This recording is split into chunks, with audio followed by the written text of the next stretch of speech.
The biggest financial mistake middle-class people make isn't about being careless, lazy, or irresponsible. In fact, it's almost the opposite. It's a mistake rooted in discipline, good intentions, and doing exactly what they were told would lead to security. And that's what makes it so dangerous. Middle-class families work hard. They budget. They pay bills on time. They save when they can. They chase stability. On the surface, they're doing everything right. Yet decades pass, and many of them still feel trapped. One emergency away from stress, one job loss away from panic, one bad year away from starting over. So what's the mistake? The biggest financial mistake middle-class people make is confusing stability with security. They build their entire financial life around the idea of being safe instead of being free. And over time, that single mindset quietly caps their future. Let's unpack this carefully. Stability looks good on paper. A steady job, predictable income, a mortgage, a reliable routine. It feels responsible. It feels mature. And for a long time, it feels comforting. But stability is conditional. It depends on employment continuing, health holding up, industries remaining relevant, companies staying profitable, governments maintaining systems, inflation behaving, interest rates staying friendly. That's a lot of conditions. Middle-class people are taught that as long as they do everything right, the system will take care of them. Work hard, stay loyal, avoid risk, and things will work out. But modern reality doesn't reward loyalty the way it once did, and it certainly doesn't guarantee safety. Here's the uncomfortable truth. A stable paycheck is not the same thing as financial security. Security is what remains when the paycheck disappears. Most middle-class households don't ask that question early enough. What happens if the income stops? For many, the answer is fear. Not because they're irresponsible, but because they built a life dependent on one source of money. That's the first layer of the mistake.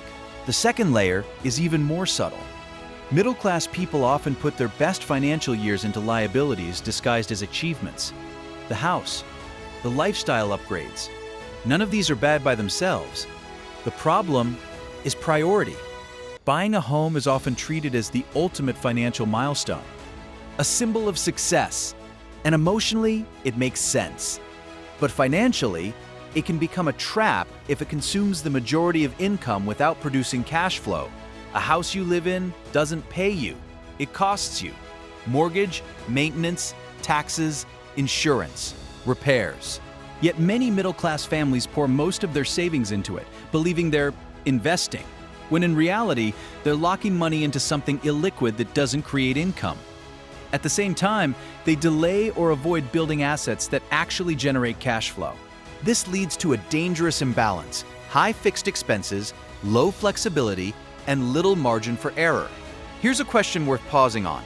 If your biggest financial asset doesn't pay you anything, is it really helping you? Another massive mistake is relying on income growth instead of asset growth. Middle-class thinking often says, once I earn more, everything will be fine. Promotions, raises, side income, the focus stays on earning, not owning. But income is fragile. Expenses rise to match it. Lifestyle expands. And suddenly, even higher income doesn't bring relief, it brings pressure. This is why so many middle-class families feel stuck at every income level. The problem isn't effort, it's structure. They don't build systems that work without them. They don't prioritize assets early. They postpone investing because they feel they're not ready yet. And by the time they are ready, time has already passed. Time is the one thing money cannot replace. Another critical mistake is overconfidence in long-term promises. Pensions, retirement plans, employer benefits, government systems, these are often treated as guarantees, something distant that will eventually take care of things. Rules change. Inflation changes the value of money. What looks sufficient decades ago may be barely enough later. Middle-class families often trust future solutions more than present action. They delay control in exchange for comfort today. Meanwhile, wealthy individuals assume nothing is guaranteed and plan accordingly. They build multiple income streams. They diversify. They assume disruption is inevitable. And because of that assumption, they're rarely surprised when it happens. Middle-class people are often shocked by financial disruption because they were told it wouldn't happen if they followed the rules. Let's talk about fear, because fear plays a huge role here. Middle-class families are trained to fear risk more than stagnation. Risk feels dangerous. Risk feels irresponsible. Risk feels like something only reckless people take. But avoiding all risk doesn't eliminate danger. It just shifts it into the future. The risk of never learning how money works. The risk of depending on one employer. The risk of inflation eating savings. The risk of running out of time. Wealthy people understand that controlled risk early is safer than forced risk later. Another huge mistake is delaying financial education. Middle-class people are often too busy surviving to study money deeply. They assume schools taught them what they needed, or they believe money is too complex, too risky, or too not for people like us. So they outsource thinking to advisors, employers, or generic advice. They follow default paths instead of intentional ones. But no, one cares more about your money than you do. And no one will ever protect your future better than your own understanding. This leads to another quiet error: focusing on being good employees instead of capable owners. Middle-class success is often measured by reliability, showing up, following rules, meeting expectations. These traits are valuable, but they're rewarded with limited upside. Ownership is where leverage lives. Ownership is where income can grow without more hours. Ownership is where control begins. Middle-class families often wait until they feel rich enough to invest, start something, or take ownership. Wealthy families invest first and let ownership create wealth. The order matters. Let's pause here and ask something uncomfortable. Are you building something that depends on you working forever, or something that could survive without you? Another mistake is equating frugality with progress. Saving money is good. Cutting expenses is smart. But frugality without growth becomes a ceiling. You can only cut so much. You can only optimize survival so far. Middle-class families often become experts at shrinking expenses instead of expanding opportunities. They focus on not losing instead of learning how to win. Wealth is built by growth, not just restraint. And growth requires learning new skills, understanding systems, and stepping outside comfort zones. One of the most damaging beliefs middle-class people carry is that money is earned mainly through effort and morality. Work hard, be honest, and money will come. But money doesn't follow morality. It follows value, leverage, and systems. This belief keeps people overworking and underpositioned. They assume more effort will fix structural problems.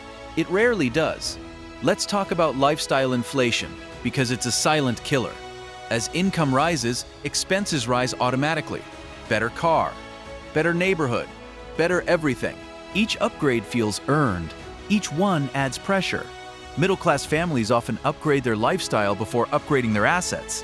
They lock themselves into obligations that demand constant income just to maintain. This creates a trap where freedom is always postponed to later. Later rarely comes. Wealthy people do the opposite. They upgrade assets first, lifestyle later. Quietly, strategically. That's why they often appear behind early and far ahead later. Middle-class life is optimized for routine. Same job, same schedule, same expectations. Flexibility is sacrificed for predictability, but flexibility is power. The ability to pivot, to say no, to wait, to choose. That comes from low fixed expenses, multiple income streams, and liquid assets. Without flexibility, even small disruptions feel catastrophic. Middle-class families don't lack intelligence, they lack margin. And margin is created intentionally. So let's bring this all together. The biggest financial mistake middle-class people make is not a single bad decision. It's building their entire life around safety instead of resilience. They trust stability more than adaptability, income more than ownership, comfort more than control.